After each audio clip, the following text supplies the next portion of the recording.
Hi everyone, welcome back once again in this Flutter GetX tutorial series, and in this video we will be talking about GetX state management. If you are developing Flutter application, then you should learn at least one state management, whether it is provider, river, pod, block. Here we will discuss about GetX state management, why it is important. We will see with the help of an example. So without wasting any time, let's jump into the code right after this intro.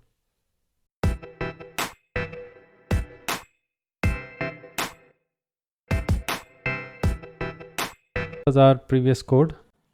Let's close this all. This is home screen. Remove this one, and instead of that I'm taking here center.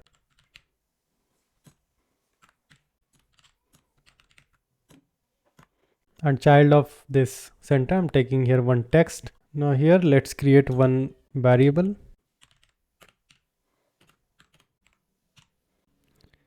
Let's pass the value of this integer variable here, x.toString, because it will take a string. Let's run this.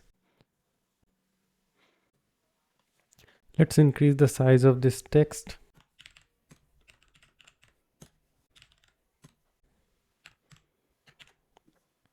Now it is visible. After this app bar, let's create here one floating action button.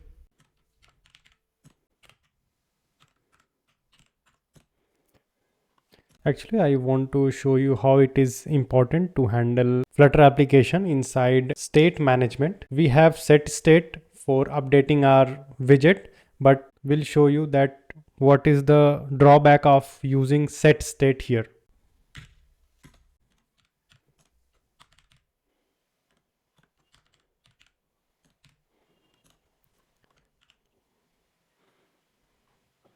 Here this icon is available. So on press of this, I want to increase our number. So here what we will do, x plus plus,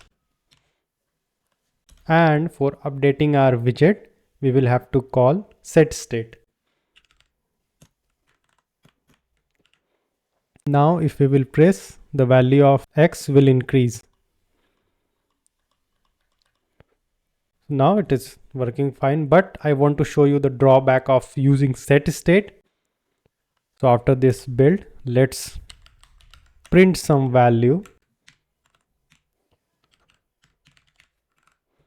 save it. Let's open the console, and here whenever I will click on this plus button, you can see this reload text is printing. So the drawback of using setState is that while developing our Flutter application, there will be so many widgets. But here what is happening, on click of this button, our setState is calling, and this is setState is going to call your build function again and again. And this build function will contain more widgets and unnecessary load all of them. But we don't want that. We want to reload that particular widget which we want to load only. That's why this setState is not good. So hence we will use GetX state management for handling these kind of things, so that only the particular widget which we want to update, it will be updated only. Let's take another example. I'm creating here one timer. So for that, let's initialize 0 for this x integer, and here I'm using init state, and here I'm taking timer function.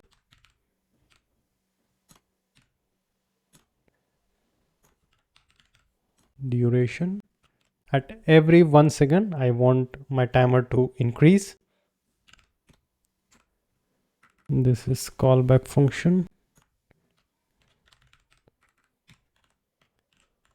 Inside this will increment our x value, and again we will have to call here setState. Remove this floating action button. As soon as I will run the application, our text widget will start updating. Let's run this actually. As you can see here, this text widget is updating. So this is good thing, but what is the drawback? Actually, you can see inside our console, this reload text is also loading once again, means this build function is calling again and again. And inside build function, our app bar widget, and let's suppose there was floating action button, that widget, and any other widget which is inside this build function is also reloading, which we didn't want. We want to update this widget only.